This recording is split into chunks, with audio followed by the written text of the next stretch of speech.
Donc, comme vous avez entendu, ce webinaire sera enregistré si vous souhaitez le transférer ou le revoir.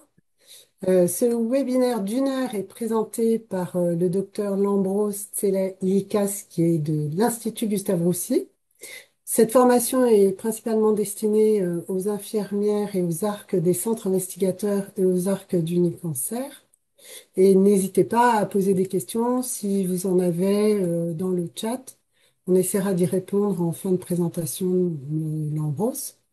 Donc moi, je suis Véronica Pezzella, je suis chef de projet à Unicancer et je passe la main au docteur Tselikas qui va se présenter et prendre la parole. Merci. Bonjour à tous, merci Véronica et merci à Unicancer pour cette invitation. Et donc on va essayer de passer un peu moins d'une heure ensemble où je vais vous présenter d'abord c'est quoi la radiologie interventionnelle en oncologie, des généralités et un peu en quoi ça consiste.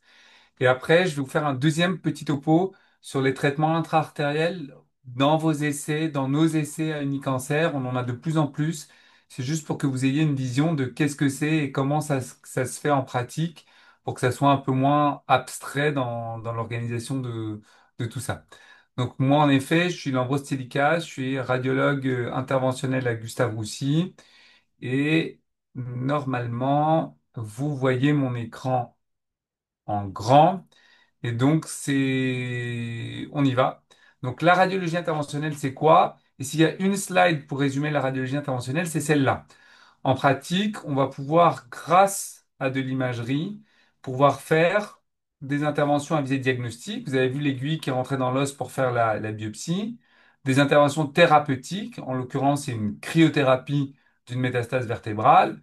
En même temps, on met une petite aiguille pour protéger la moelle épinière de ce patient qui a cette métastase vertébrale en T12. Et après, une fois que la cryothérapie, la destruction tumorale est réalisée, on profite pendant la même intervention pour aller consolider la vertèbre. Donc là, on met des aiguilles sous guidage canographique et on va aller injecter du ciment pour diminuer les complications à type de fracture vertébrale ou de compression médulaire. Et donc là, on voit, on est parti d'un patient avec une lésion osseuse unique. On a fait la biopsie, on a fait le traitement par cryothérapie, on a fait la consolidation par cimentoplastie.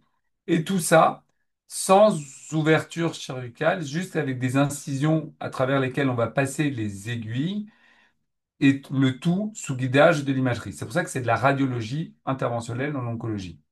Et donc, d'où est-ce qu'on part? Ça a commencé dans les années 60, la radiologie interventionnelle, surtout avec du vasculaire au début. Et ce qui est en bleu, c'est ce qui est applicable à l'oncologie. Et donc, vous voyez, dans les années 80, il y a eu les premiers essais de chimio-embolisation, puis après les techniques d'ablation avec la cryothérapie, la radiofréquence. Et en parallèle de ça, la vertébroplastie, les consolidations, tous les traitements qui visent à diminuer la douleur et à atténuer les symptômes de nos patients atteints de cancer. Donc c'est une spécialité qui est relativement jeune, qui a une soixantaine d'années, mais dont le développement est très très rapide, aussi bien en type d'intervention qu'en introduction dans les guidelines et dans les algorithmes de prise en charge de nos patients. On se rend compte qu'il y a quelques années, on faisait quelques dizaines d'interventions par an, puis on est passé à quelques centaines, et maintenant, je suis dans un service où on est 5 radiologues interventionnels et on fait plus de 5000 interventions dans l'année. Donc on se rend compte que c'est une spécialité qui est, entre guillemets, à le vent en poupe. Et quand on regarde nos salles, il y a 20 ans, ça ressemblait à ça. Donc, il y avait, enfin, ça ressemblait beaucoup à un bloc opératoire avec un peu d'écran et de moniteur en plus. Quand on regarde notre salle actuelle 20 ans plus tard, bah, ça n'a rien à voir, hein. On dirait un vaisseau spatial avec des écrans, des systèmes d'imagerie qui sont combinés. Là, en l'occurrence, un scanner, de l'angiographie, de l'échographie, des belles salles très larges, très propres, très connectées, avec de l'intelligence artificielle qui rentre à toutes les étapes. Donc, vous voyez, il y a eu un gap, un bond technologique qui permet de faire des choses de plus en plus précises et de moins en moins invasives. À côté de ça, ça reste une spécialité qui est très clinique et qui est très ancrée dans la qualité, dans la bienveillance, dans l'innovation. Et vous avez plein, et là je vous ai pris des exemples de nos organismes de certification et d'accréditation, qui fait que maintenant on a des labels qualité des équipes. Là vous voyez par exemple l'équipe de l'IPC à Marseille, qui a l'accréditation IACIOS, qui est pour l'interventionnelle oncologique européenne. Et donc, on se rend compte qu'il y a plein de démarches qui visent vers une meilleure qualité, une meilleure sécurité des soins. Et ça, c'est tant mieux, en vrai. Et donc, un autre exemple, quand on va aller traiter des petites tumeurs. Là, c'est une petite métastase pulmonaire. Vous avez vu ce guidage scanographique, on va mettre une aiguille en place. On va aller vérifier dans tous les plans de l'espace qu'on a bien couvert la lésion. On vérifie sur des reconstructions multiplanaires.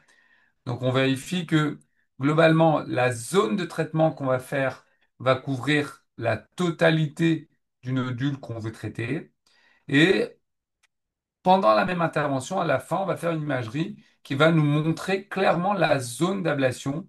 Donc là, on est sûr que on a réussi, je vais vous montrer sur l'écran, on a réussi à faire le traitement. Ça, vous voyez la zone de traitement et le nodule qui est bien centré au milieu.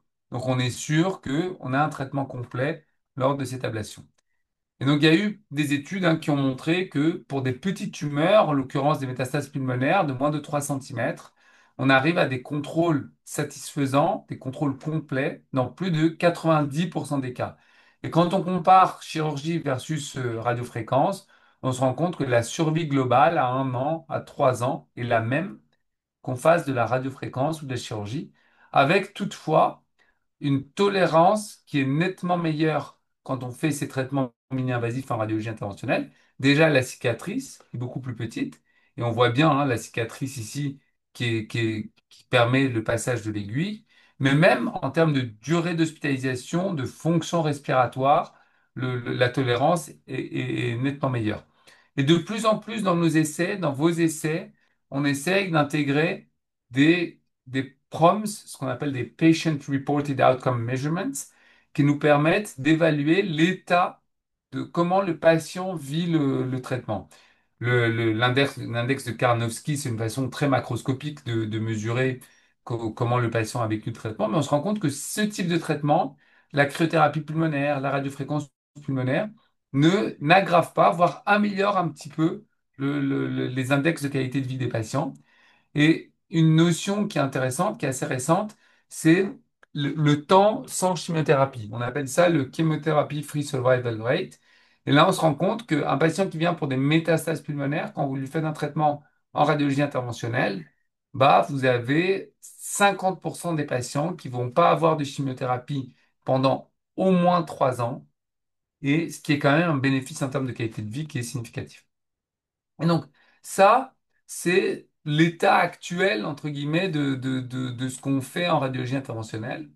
Et quand on se pose des questions, comment on peut faire encore mieux, bah, c'est assez simple, hein. Il faut, sur tous les axes qu'on a vus, essayer d'améliorer, que ce soit l'imagerie, que ce soit le guidage ou que ce soit les traitements eux-mêmes.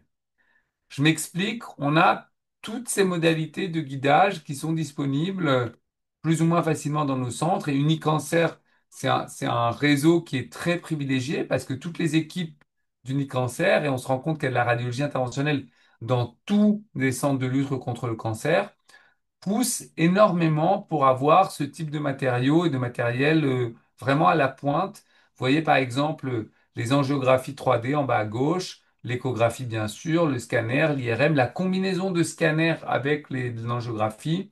Donc vous avez tous ces types de machines. Et je vous la montrais, ça c'était notre salle typiquement qui est installée chez nous avec un scanner d'un côté, un CBCT qui sont couplés et ça permet de fonctionner en même temps. C'est assez intéressant parce que vous allez pouvoir passer d'une modalité d'imagerie à une autre de manière assez fluide, assez facile, et vous allez pouvoir combiner des traitements, choisir la meilleure approche possible, et tout ça dans un même salle et dans un workflow qui est favorable. Je vous donne un exemple, un patient qui a une métastase postérieure du foie. On va d'abord faire l'artériographie, puis une fois qu'on a bien détecté la lésion, on va mettre en place une aiguille de micro-ondes pour, pendant la même intervention, vérifier qu'on a réalisé une zone d'ablation qui est suffisante. Donc là, on a utilisé l'artériographie pour bien détecter la lésion et ses limites. On a utilisé le scanner pour mettre en place l'aiguille. Et après, on a utilisé la combinaison des deux pour avoir une imagerie de qualité, de contrôle, d'assessment de ce qu'on a fait. Donc, encore une fois, vous pouvez utiliser toutes ces technologies pour améliorer la qualité de nos soins. Et on se rend compte que ça a un impact sur la survie des patients, sur l'efficacité de nos traitements. Et ça, c'est un papier qui est très intéressant, qui vient d'une équipe hollandaise.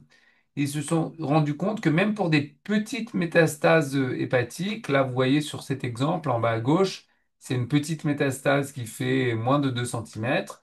Quand on fait l'artérioscan, c'est-à-dire la combinaison de l'artériographie et du scanner dans la même salle, bah, la visibilité est nettement meilleure.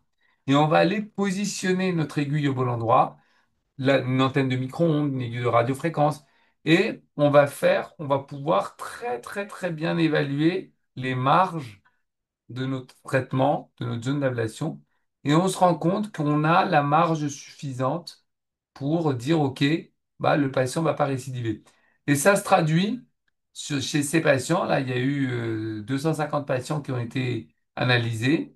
Bah, utiliser un scanner ou utiliser un scanner avec une combinaison avec de la fluoroscopie, du CBCT, bah, la combinaison améliore le taux de survie sans récidive. Donc, c'est important, ça a un impact clinique. Donc, la technologie pour la technologie, c'est bien. La technologie pour améliorer nos résultats pour les patients, c'est encore mieux. Je vous montre d'autres exemples.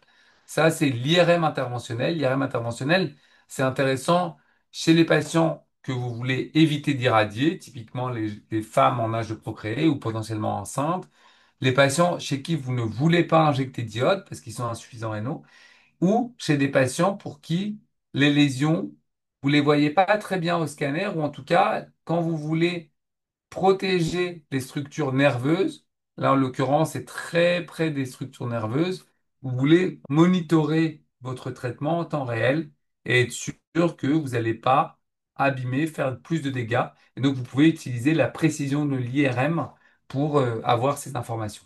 Donc il y a plein d'utilisations dont l'imagerie permet d'améliorer les résultats et c'est important de continuer.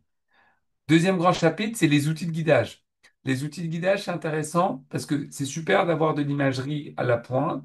Si en plus on peut y adjoindre des softwares, des logiciels qui nous permettent de nous aider dans la prise de décision, dans la détection du vaisseau qui vascularise la tumeur ou la détection de la petite lésion. Je vous montre un exemple.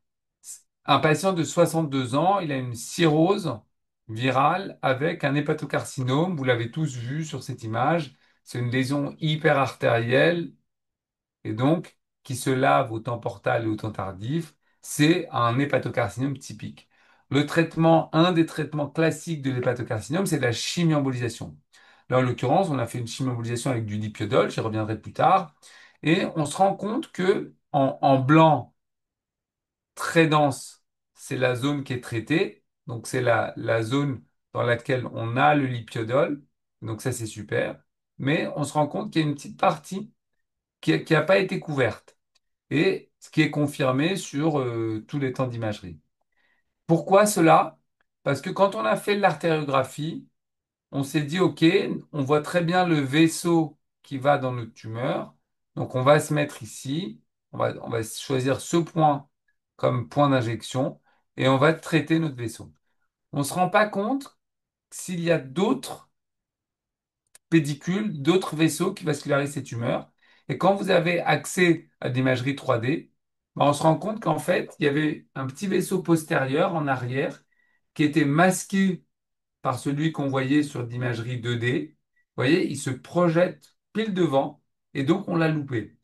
Le fait est que maintenant, grâce à ce type de logiciel qui vont aller vous souligner, surligner les différents vaisseaux qui vascularisent ces tumeurs, vous allez pouvoir cathétériser les deux et on se rend compte que bah, on a bien un traitement complet après avoir traité ces deux vaisseaux de façon séquentielle, l'un puis l'autre, pour être sûr d'avoir tout bien couvert.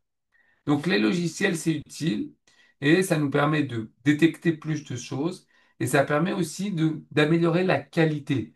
L'accord inter-observateur est significativement meilleur quand vous utilisez des logiciels qui enlève le biais humain, le côté je sais faire, donc je vais vite, les biais cognitifs sont entre guillemets compensés par ce côté un peu euh, standardisé, reproductif des logiciels de guidage.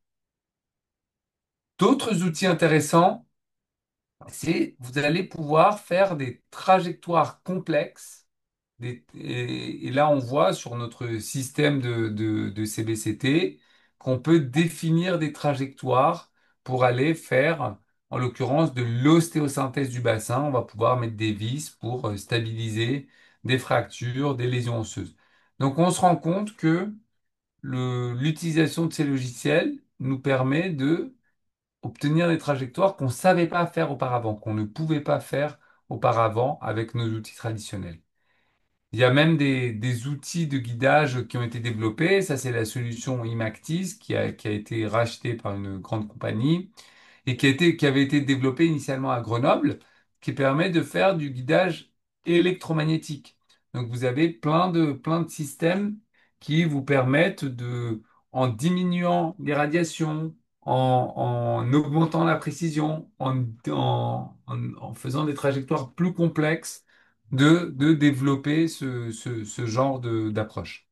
Ça, c'est une étude qu'on avait fait sur l'ostéosynthèse du bassin guidée par ce type de guidage électromagnétique avec des résultats qui étaient très, très, très intéressants. Dernier point, c'est le guidage robotique. C'est en train d'arriver. Il y a de plus en plus de systèmes qui ont essayé de faire le parcours de développement pour arriver jusqu'en clinique. Là, c'est un exemple, c'est celui qu'on a avec Gustave Roussy, qui nous permet de challenger, de pousser les limites. Je vous montre un exemple. Là, c'est un patient avec un cancer du rein, un petit cancer du rein, pour lequel on s'est dit on va faire une cryothérapie. Donc, on va aller mettre deux aiguilles en place sous guidage scanographique robot assisté. Et on a défini la trajectoire sur le scanner initial. On appuie sur la pédale, le robot va aller se mettre au bon endroit. Et nous, on n'a plus qu'à, entre guillemets, pousser l'aiguille jusqu'à son extrémité, jusqu'à là où c'est indiqué pour atteindre notre localisation. Vous voyez, là, en l'occurrence, une première, puis une deuxième aiguille, sans besoin de retracer les trajectoires, de réanalyser les imageries. Vous pouvez définir une, deux, trois, quatre, cinq, six trajectoires sur un même scanner et enchaîner la mise en place des aiguilles assez rapidement. Et on se rend compte sur le contrôle post-ablation que notre zone de traitement est vraiment suffisamment large pour permettre le traitement de cette petite tumeur dure. Ça permet en plus avec des outils de recalage, quand on fait un scanner à la fin de l'intervention, et on en parlait tout à l'heure, de pouvoir vérifier, et là, de pouvoir vérifier de façon objective que notre zone de traitement a bien couvert l'ensemble de la tumeur, et le cas échéant, de compléter, de refaire un traitement si c'était nécessaire. Donc, toutes ces étapes de planification, de guidage, de vérification après l'ablation sont autant d'occasions d'améliorer la qualité, la standardisation et la reproductibilité de nos techniques de radiologie interventionnelle. Dernier point, et j'aurais fini sur cette première présentation, ce sont les traitements eux-mêmes. Je vous ai parlé de chimio-embolisation, je vous ai parlé de radiofréquence, de micro-ondes. On se rend compte que maintenant, on essaye de pousser vers des nouvelles technologies. Là, je vous donne un exemple. Ça, c'est une électrochimiothérapie. Un patient avec une volumineuse épidurite, une lésion osseuse qui envahit l'espace épidural et qui comprime la moelle. On va utiliser l'électrochimiothérapie. L'électrochimiothérapie, c'est quoi? C'est on va faire de l'électroporation réversible. On met les aiguilles autour de la tumeur. On va faire un courant électrique qui va permettre d'ouvrir les pores des cellules et qui va permettre au traitement qui est injecté par voie intraveineuse d'être vectorisé d'avoir une concentration très élevée dans la tumeur. Et c'est intéressant parce que on se rend compte chez ce patient qu'il y avait un envahissement très très important de la vertèbre et de la moelle qui présente une très belle réponse à 3 mois ou à 6 mois. D'autres techniques qui sont en train d'arriver, et il y a des essais qui vont arriver, qui sont promus par Unicancer et qui maintenant vont se développer dans les différents centres. C'est toutes les stratégies d'immunothérapie intratumorale, d'injection locale d'autres choses que de l'énergie, du chaud, du froid ou de la chimiothérapie, avec l'administration directe d'immunothérapie dans les lésions. Et ça, c'est les expériences initiales qu'on a eues avec Gustave Roussy, avec quelques résultats très satisfaisants. Bon, on se rend compte que même si on injecte des lésions qui sont profondes, donc on a fait des ganglions, des lésions superficielles, mais également des lésions profondes, que ce soit du foie, du poumon, des ganglions qui sont un peu profonds, bah, la sécurité, la safety est très très bonne. Et donc les effets secondaires liés à ces administrations, même si on utilise des produits quand même qui sont en cours de développement, on se rend compte que la safety est vraiment très bonne. Et petit à petit, il y a même des nouvelles modalités d'administration qui vont être développées, comme l'administration intra-artérielle, l'administration intracavitaire, par exemple dans la plèvre ou dans l'acide abdominal, voire les administrations intra-lymphatiques à travers les ganglions. Et il y a plein de développements qui sont en cours sur ces aspects. Donc au final, et c'est important, gardez en tête que la radiologie interventionnelle oncologique, c'est une prise en charge globale des patients avec une haute qualité de soins. Et on a vu toutes les démarches de certification et d'accréditation qui sont importantes. L'imagerie, c'est un rôle crucial dans la prise en charge de nos patients. C'est ça qui permet la précision et le contrôle de ce qu'on fait avec des toutes petites incisions. On n'arrive pas à voir les organes à l'intérieur puisqu'on n'ouvre pas. Et donc nos yeux, c'est vraiment l'imagerie. Je vous ai montré qu'il y a des développements technologiques importants comme le guidage, la simulation de nos traitements et même la vérification. Et c'est important de pouvoir intégrer cette démarche dans la médecine moderne et l'oncologie moderne. Donc c'est vraiment la radiologie qui soigne. Deux petites slides supplémentaires. La première, c'est, je vous en parlais, il y a tout le réseau Unicancer, il y a de la radiologie interventionnelle à peu près partout. Et deux derniers points. C'est on utilise la simulation même en termes de formation. Donc il y a plein d'écoles thématiques qui sont développées en France, de la thrombectomie, de la revascularisation, de la thermoablation, de la radiologie, de l'embolisation, qui vont permettre à nos internes, à nos jeunes chefs de clinique, à nos docteurs juniors, à tous les radiologues interventionnels en formation, d'avoir pu s'entraîner avant de traiter des patients. Et c'est hyper rassurant, aussi bien pour nos patients que pour les soignants eux-mêmes. Dernier point, on entend beaucoup parler de l'approche One Health, qui constitue à tenir en compte, bien sûr, les humains et les animaux, mais également notre planète et tout le monde végétal.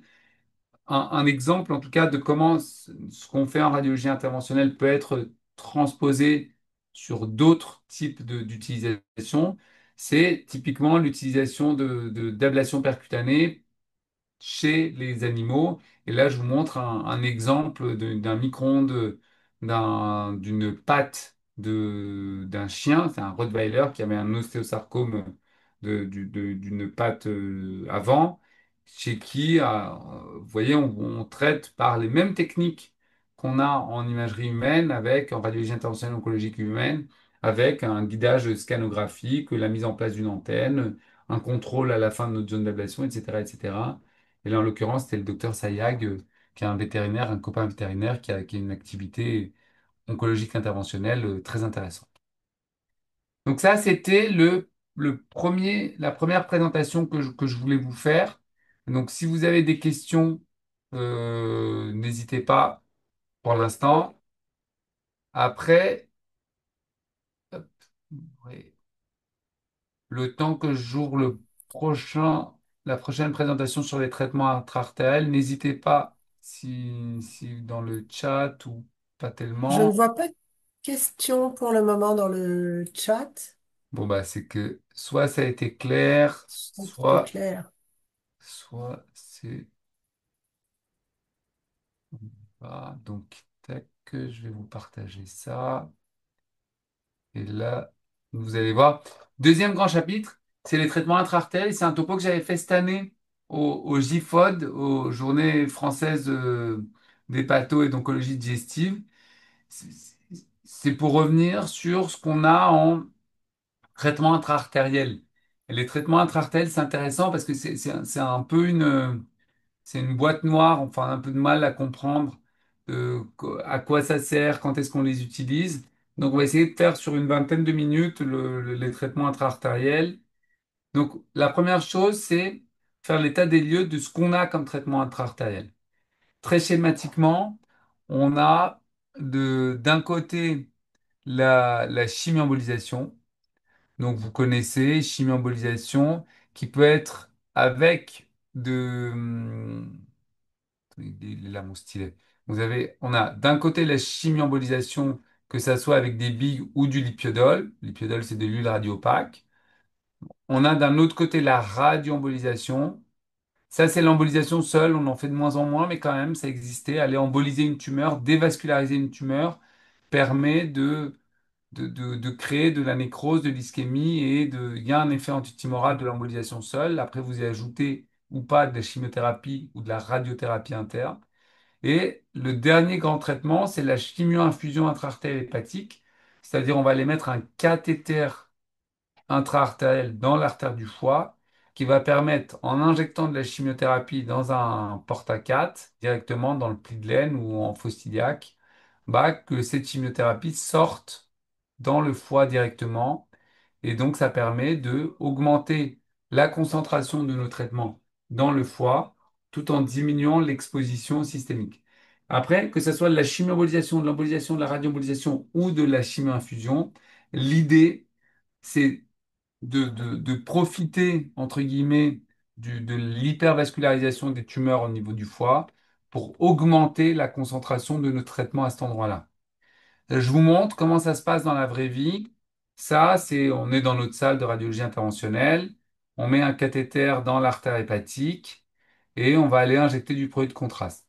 Après, comme on fait d'habitude, on fait ce qu'on appelle de l'acquisition d'imagerie 3D, c'est-à-dire là, en l'occurrence, c'est du CBCT, qui va nous permettre de bien détecter les tumeurs et on utilise tous les outils que je vous ai montrés de simulation, de guidage, de navigation, qui vont nous permettre de segmenter les tumeurs, de trouver quels sont les vaisseaux qui y vont dedans, voire même de définir notre point où on va faire notre chimio-embolisation, notre radio-embolisation, qui va permettre sur le foie de simuler notre zone de traitement. Après, on va projeter cette imagerie sur l'imagerie radiologique tout temps réel et petit à petit, on va amener notre cathéter jusque dans la tumeur.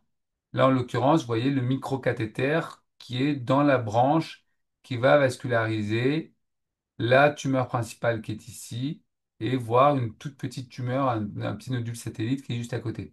Donc, c'est comme ça que ça se passe en vrai et c'est entre guillemets en temps réel et après on va aller injecter notre produit. En l'occurrence, c'était de la radioembolisation. Mais on se rend compte qu'on utilise ces outils de guidage de navigation dans la vie de tous les jours en routine clinique. Pourquoi c'est important? Quand on prend l'exemple du carcinome hépatocellulaire, on se rend compte que pour un traitement chirurgical, il y a deux traitements par thermoablation, micro-ondes, radiofréquence, et il y a quatre traitements de chimioembolisation. Donc, dans les traitements locaux-régionaux, pour avoir un ordre d'idée, pour 1000 chirurgies, vous avez 2000 ablations percutanées, vous avez 4000 chimioembolisations ou radioembolisations confondues.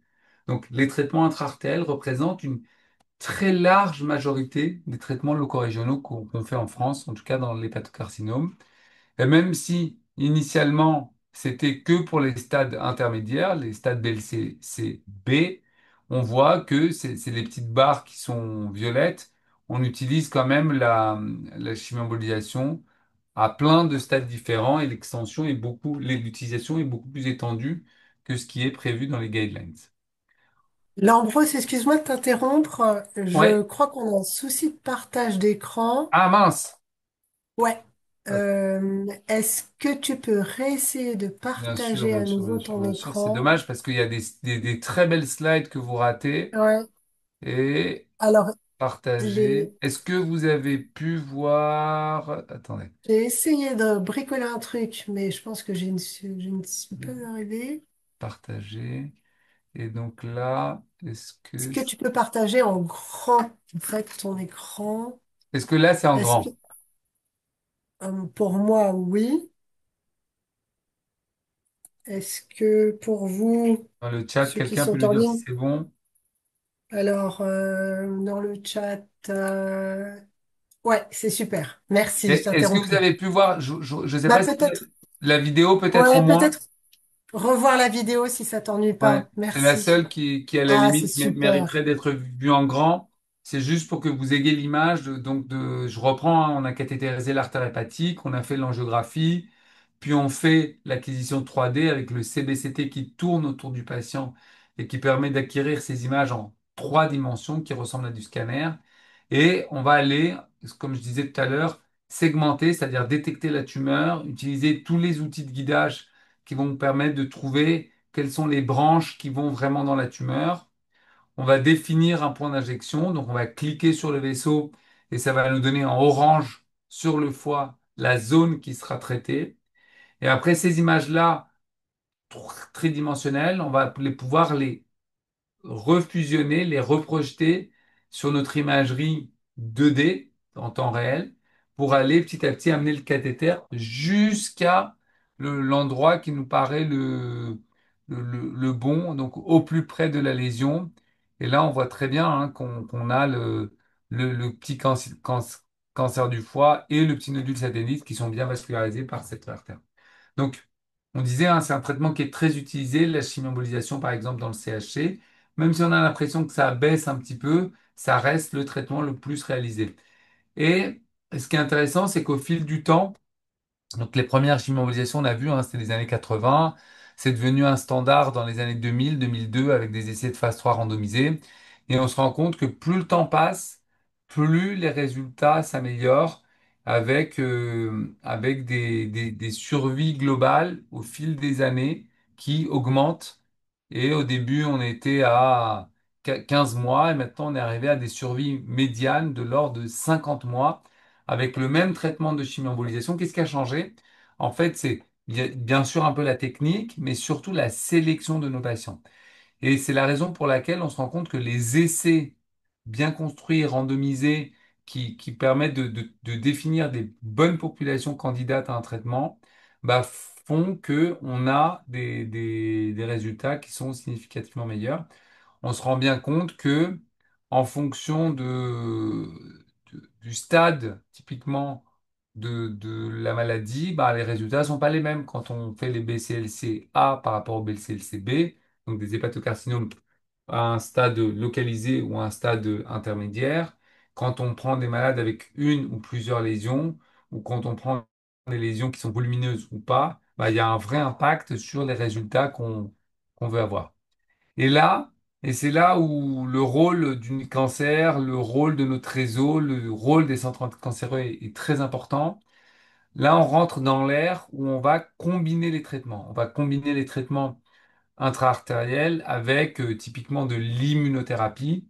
On se rend bien compte hein, que aller faire une radiofréquence ou un micro-ondes, aller faire une chimio-embolisation, ça induit un impact sur le système immunitaire qui est non négligeable. Et il y a un rationnel pour aller combiner avec ce qu'on a en traitement systémique en immuno. Je vous donne un exemple. Ça, c'est une phase 3 multicentrique randomisée qui est la Launch Trial, qui a comparé du lenvatinib seul, la courbe bleue, versus du lenvatinib avec de la chimio-embolisation chez des patients avec un hépatocarcinome avancé. Et on voit qu'on a un gain de survie de plus de 6 mois dans le groupe qui associe un traitement local et un traitement systémique. Ça, c'est un exemple qui est intéressant. On peut même combiner de manière séquentielle un patient avec un hépatocarcinome assez agressif qui, en quelques mois, a doublé, voire triplé de volume avec ce qu'on appelle une thrombosport, c'est-à-dire un envahissement de la veine porte par la tumeur. Et on se rend compte que ce patient, il a eu un premier traitement par sorafenib, il a progressé de manière très très importante, et il a eu un traitement par immunothérapie qui était laissé à l'époque Himalaya, qui combinait un anti-CTLA-4 et un anti-PDL1 avec une très belle réponse. Ce qui est intéressant, c'est que ce même patient qui avait une très belle réponse qui a duré pendant 3 mois, 2 ans plus tard, il présente une récidive avec deux petits nodules sur l'imagerie, aussi bien au scanner qu'en IRM, on les voit très bien. Et c'est un patient qui, normalement, était classé comme un stade avancé, qui avait déjà eu une première ligne de traitement et qui progresse sous sa première ligne de traitement. Donc, normalement, c'est un stade avancé qui progresse, bah, il doit avoir une deuxième ligne de traitement, sachant qu'à l'époque, on n'avait pas grand-chose pour l'hépatocarcinome. Ce qui est intéressant, c'est que comme il avait très bien répondu, bah, on l'a considéré comme un stade, un nouveau stade intermédiaire. C'est-à-dire, il avait une volumineuse maladie qui était tellement réduite, c'était en réponse complète. Là, il reprogresse avec une maladie bifocale, mais de petit volume. Donc, on se dit, on va le traiter comme si il se présentait d'emblée avec cette maladie bifocale. Et donc, on lui a proposé une chimioembolisation sélective. Donc, on a amené le cathéter le plus près possible. Et vous voyez, il y a la flèche jaune et la flèche rose. Et donc le traitement de la lésion jaune et le traitement de la lésion rose qui nous permettent d'avoir donc le microcathéter et on voit très bien la première lésion qu'on a traitée ici, la deuxième lésion qu'on a traitée ici, qui correspondent à ces deux lésions sur le scanner avec des traitements, des très beaux traitements complets. Donc de pouvoir downstager des malades avec un traitement systémique pour après leur faire un traitement local ou loco-régional est une approche qui est très intéressante.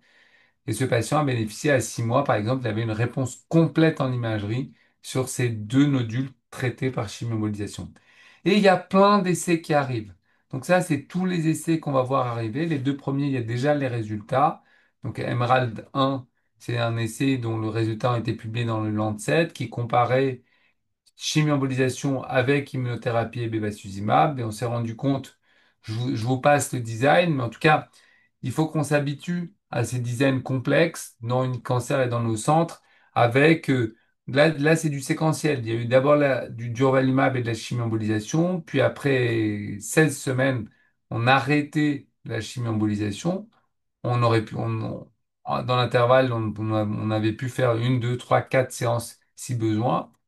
Et au-delà de la semaine 16, bah, on restait sur un traitement qui était systémique avec du durvalumab auquel on allait ajouter du bevacizumab ou un placebo. Et on se rend compte que ces patients-là avaient un bénéfice en termes de survie sans progression, de PFS, qui était significatif. Après, on se rend compte que quand on enlève l'anti-VEGF, le bevacizumab, ça marche moins bien. Et donc se pose la question de quelle est la profondeur de la réponse sur la PFS qui peut prédire une bonne réponse en survie globale. En l'occurrence, cette étude n'a pas montré d'amélioration en termes de survie globale, même si la PFS était nettement meilleure, avec quand même des toxicités qui étaient plus importantes dans le bras. Pardon, on n'a pas encore des données matures mais avec de la toxicité sur la survie, mais par contre de la toxicité qui est plus importante dans le bras combinaison. Il y a un autre essai qui ressemble beaucoup, qui est l'essai LIP12, qui, encore une fois, comparait l'enva Pembro plus chimioembolisation versus chimioembolisation plus double placebo. Et encore une fois, beaucoup de patients inclus, 250 patients inclus par bras. Encore une fois, très belle réponse en termes de PFS. Et cette fois-ci, on a les résultats en termes de survie globale. Et la survie globale, même si on a l'impression qu'il y a une petite tendance au début en faveur du bras de combinaison, n'a pas montré de différence statistiquement significative. Les réponses radiologiques étaient très bonnes.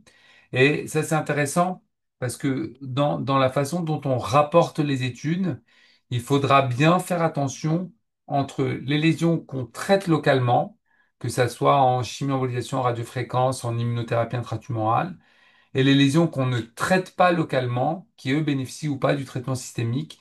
Donc, dans nos CRF, à partir de là, il faudra qu'on fasse attention sur les lésions qui ont bénéficié d'un traitement local ou pas, et pouvoir dissocier, enfin, rapporter les réponses locales et les réponses systémiques.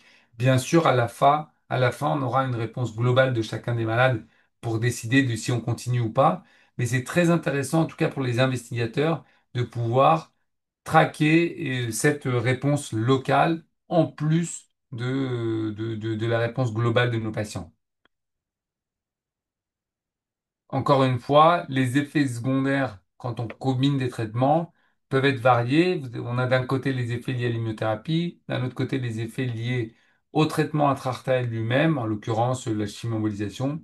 Donc encore une fois, pareil dans nos fiches de rapport des effets secondaires, c'est important de dire, bien sûr, de les rapporter, de les grader, de, de définir si c'est lié au traitement et si possible de définir si c'est lié auquel des deux traitements.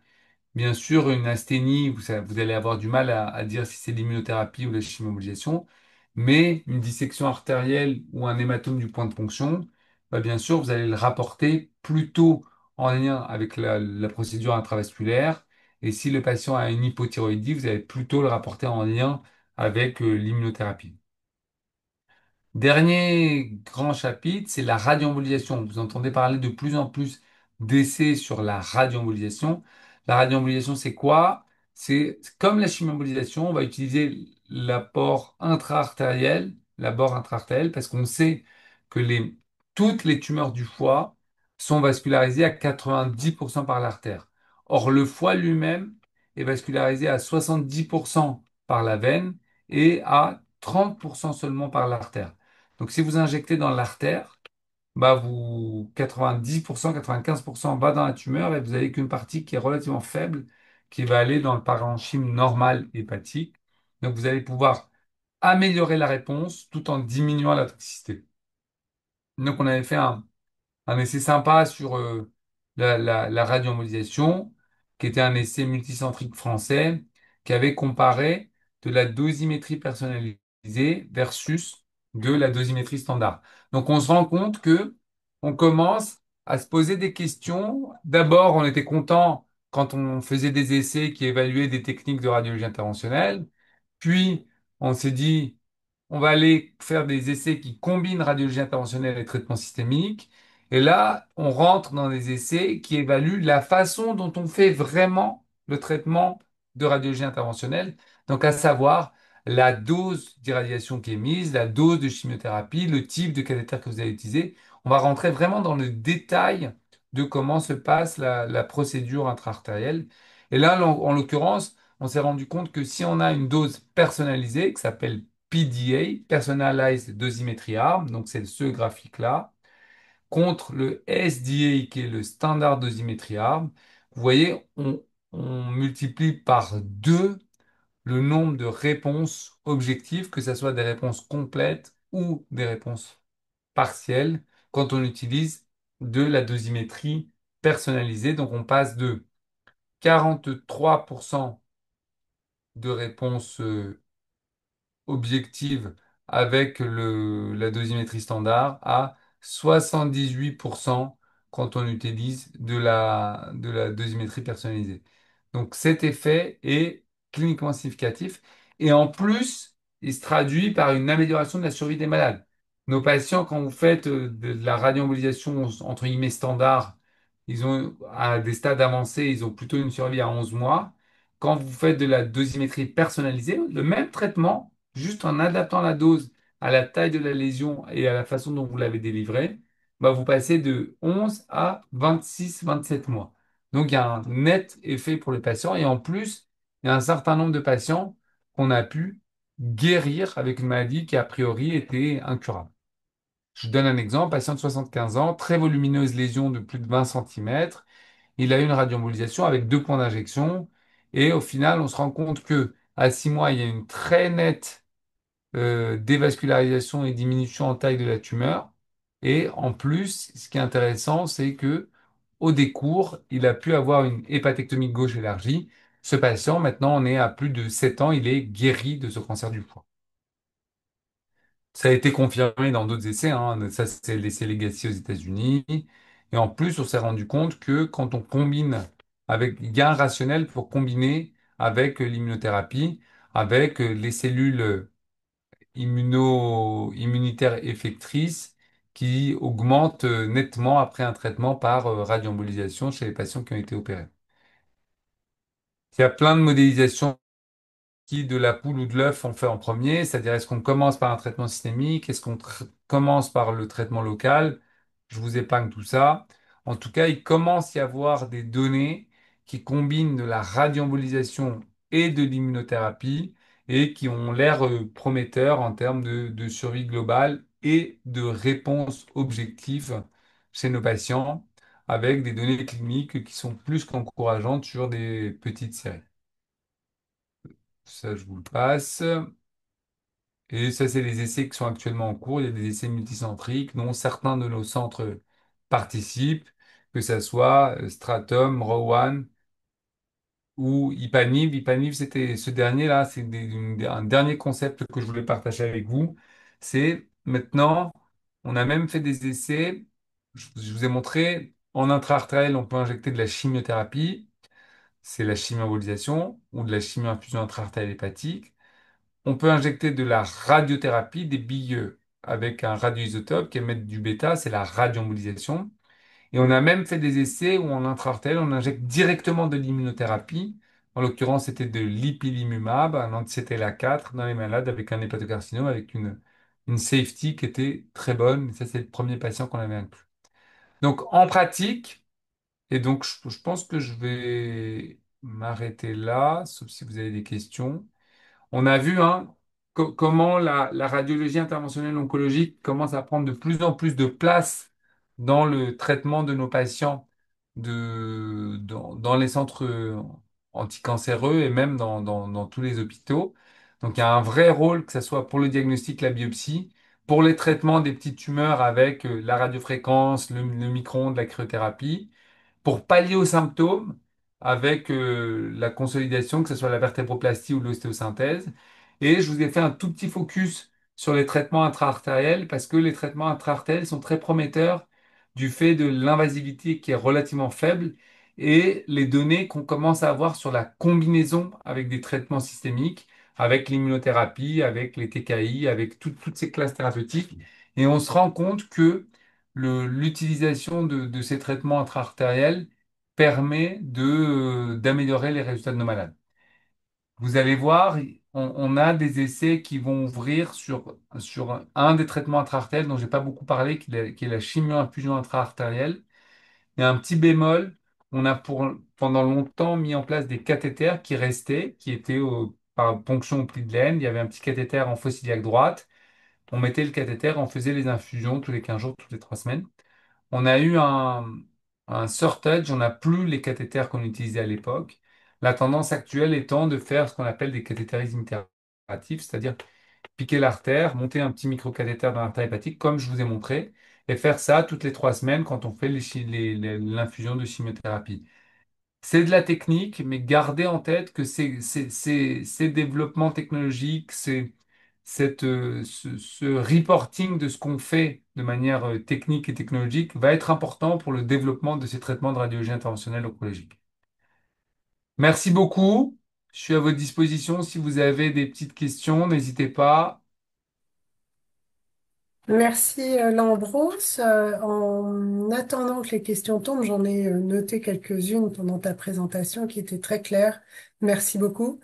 Euh, Tu as introduit la première partie de ta présentation en parlant de l'intelligence artificielle qui arrivait sur les plateaux de radiologie interventionnelle. Est-ce que tu peux nous en dire deux mots, s'il te plaît? Oui, il y a trois grands axes d'utilisation de l'intelligence artificielle. Déjà, il y a une partie qui est embarquée dans la machine. Donc, nos machines utilisent l'intelligence artificielle pour nous faire des images de meilleure qualité, plus rapidement, en irradiant moins. Donc ça, ça, c'est quelque chose qui est, entre guillemets, transparent pour le radiologue. On sait que c'est utilisé et le fait de pouvoir faire un clic et que la tumeur qui est segmentée, le foie qui est segmenté et les vaisseaux qui sont mis en disposition, bah, vous vous doutez bien que l'utilisation de l'IA permet d'améliorer ces résultats, de les rendre plus rapides et de manière, entre guillemets, plus facile à interpréter. Après, il y a un deuxième pan qui nous intéresse beaucoup, qui est l'évaluation de nos traitements. Donc, nous, on fait des traitements en radiologie interventionnelle. La radiologie interventionnelle, c'est un modèle qui est incroyable pour le développement de l'intelligence artificielle parce qu'on a on a des sets de données qui Mhm. sont annotés. C'est-à-dire, on a les images. En chirurgie, c'est très compliqué parce qu'on n'a pas les images de ce qui est fait en chirurgie. En radiologie interventionnelle, vous avez les images avant, l'image pendant. Vous arrivez sur votre CRF à noter un petit peu ce que vous avez fait comme traitement et vous avez le suivi. Donc, basé sur ces time points, vous pouvez, grâce à de l'entraînement de réseaux de neurones, d'algo, dire, OK, quand j'ai ça comme image au début et j'applique ça comme traitement, bah, je vais avoir ça comme résultat. Voire encore plus simple, quand j'ai ça comme résultat, le malade va récidiver ou pas. Donc typiquement, on travaille sur nos marges d'ablation. Est-ce qu'elles sont suffisantes et on essaie de prédire la survie et la récidive de nos malades. Le dernier point qui est très intéressant, c'est de mieux sélectionner nos patients. Donc, il y a plein d'algo d'IA qui vous rajoutez, vous donnez de l'input qui peut être clinique, biologique, d'imagerie, de ce que vous voulez, moléculaire, et qui va vous dire, bah, avec tout ça, bah, il faut peut-être pas lui faire un traitement de radiologie interventionnelle parce que le taux de récidive, même si la lésion est petite, elle fait 3 centimètres et normalement tu sais faire une ablation par micro-ondes d'une lésion de 3 centimètres, bah, elle a des caractéristiques d'agressivité qui font que dans 3 mois il va progresser ou localement ça va être très agressif ou au contraire ça va pas le faire. Donc c'est vraiment les trois axes qu'on a, hein. Il y a l'axe d'évaluation de nos traitements, il y a l'axe de la sélection de nos patients, et il y a l'axe de l'amélioration des images qu'on a en opératoire voire en pré- et en post-opératoire, où l'IA, franchement, et c'est marrant parce que c'est autant en diagnostic, en imagerie diagnostique, on voit très bien, hein, ça permet de détecter et de caractériser des lésions, autant en interventionnel, on sent qu'il y a un petit quelque chose mais on commence à mettre le doigt dessus et c'est vraiment passionnant, hein, Après, il faut J'imagine. arriver à avoir des bases de données qui soient clean, il faut arriver à gérer ces problèmes de propriété intellectuelle, de données des patients, de hub. Et à Unicancer, on est très très privilégié, hein. Enfin, on a la structuration de systèmes qui nous permettent d'organiser ces données. Et on va voir, hein, là, il y a le registre des patients en cancérologie qui est en passe d'être voté. On va voir quels vont être les impacts. En tout cas, ça promet dans allez, quelques années qui viennent, des bouleversements, même en radiologie interventionnelle, même sur des choses qui restent très, soi-disant, manuelles. Hmm. Merci. Tu nous as évoqué également cette modification de prise en charge dans la chimiothérapie intra-artérielle hépatique entre la pose de cathé et la chimio interactive. Est-ce que vous avez évalué l'impact des complications? Est-ce que vous avez moins de complications ou plus de complications avec cette chimiothérapie interactive? Bah, c'est très intéressant parce qu'au début, on avait nos cathéters qui marchaient bien. On a publié, Mm. nous, nos 500 cathéters, ça marchait bien, on était contents. Et avec un suivi depuis maintenant plus de 15-20 ans, on savait faire. Puis le matériau a disparu avec Le problème de MDR marquage. et nouveau Mm, marquage CE et les mm, Notifying Body et tout ça qui fait qu'il y a de l'embouteillage, ça coûte cher, c'est compliqué, bref. Et ce qui fait qu'on a perdu nos cathéters. Et du coup, nous, on a essayé de détourner des cathéters qui étaient utilisés pour de l'intravasculaire, mais pas exactement pour l'intra-artérielle hépatique. Et on s'est rendu compte, en effet, que notre taux de complication était plus important à poser des cathéters qui n'étaient pas dédiés. Donc ça, on est en train de finir la rédaction du papier, mais je vous le dis d'emblée, on a arrêté de le faire, hein. On a arrêté de détourner l'usage de cathéters veineux pour l'artérielle. Et on est passé à la version 3 entre guillemets, qui est de faire des cathétérismes itératifs, c'est-à-dire de mettre un petit cathéter, un microcathéter, et tous les 15 jours, y retourner et faire l'infusion de chimiothérapie. On a eu des petites complications, mais on n'a pas eu de complications inattendues, entre guillemets. Donc, et nous, c'est ce qu'on continue à faire. On en a parlé avec l'équipe de Nice, l'équipe de Marseille. Enfin, il y a d'autres équipes, d'autres centres anticancéreux qui font ça. Et on a l'impression que, pareil, on est en train de reprendre notre série. On en a une petite centaine là qu'on a fait cette année. On va voir un peu ce que ça donne. Donc, on va partager avec vous les résultats rapidement. Mais on a l'impression que c'est probablement la voie vers laquelle il faut aller. Et le deuxième avantage, ça permet à tout le monde de le faire. Autant la pose des cathéters intra-artériels hépatiques, ça demandait un petit peu d'expertise et de savoir-faire. Autant des cathétérismes itératifs, ça simplifie quand même nettement la procédure en elle-même.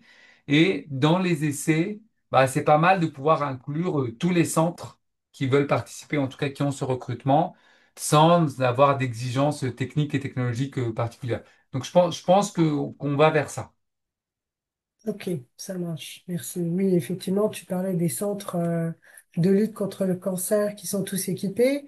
Bien entendu, certains CHU le sont aussi. Est-ce que vous créez des partenariats avec des centres qui ne seraient pas équipés pour permettre la prise en charge de ces patients ou la formation des équipes éventuellement? Bah, nous, on a fait ça au début, c'est-à-dire pour les cathéters, on avait organisé, on allait, ils venaient, on essayait de former des équipes qui venaient avec leurs oncologues, leurs infirmières, leurs radiologues interventionnels, leurs chirurgiens. Et on s'est rendu compte quand même que c'était des initiatives qui avaient un taux de conversion qui n'était pas énorme, hein. C'est-à-dire, il y avait entre ceux qui venaient se former et ceux qui s'y mettaient vraiment, c'était un relativement faible pourcentage.